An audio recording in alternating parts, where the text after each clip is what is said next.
అందుబాటులో లేనప్పుడు, స్త్రీని కాపాడాల్సి వచ్చినప్పుడు అప్పుడు గర్భసంచి తీయచ్చు. ఈ 4 తప్ప తెల్లబట్ట ఉంది, ఎర్రబట్ట అవుతోంది, లేకపోతే కడుపులో నొప్పి ఉంది, వాళ్ళు ఎవరో తీయించుకున్నారు, వాళ్ళు బాగానే ఉన్నారు, నేను తీసుకుంటాను, తీసుకుంటే ఫ్రీగా ఉంటానని తీసుకోకూడదు. ఎందుకు తీసుకోకూడదు అంటే గర్భసంచి అండాశయాలు 2, నేను నెక్స్ట్ వీడియోలో ఆ పిక్చర్స్ అన్ని కూడా చూపిస్తాను, 2 కలిసి పనిచేస్తాయి. అంటే జుడవా అనమాట, అంటే కవలల్లాగా పనిచేస్తాయి, కలిసి ఉంటాయి. ఒకటి తీసేసి ఒకటి ఉంచిన, లేదు అండాశయాలు కూడా తీసేసిన స్త్రీలకి దీర్ఘకాలిక ఆరోగ్య సమస్యలు ఉంటాయి.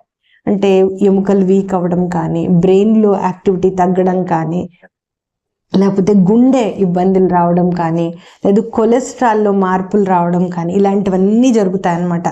ఇవి వైద్యంతో నివారించలేవు. మీరు అనుకోవచ్చు, నేను గర్భసంచి అండాశయాలు తీసేసి నేను హార్మోన్స్ వేసుకుంటే సరిపోతుందా? కాదు. దాన్ని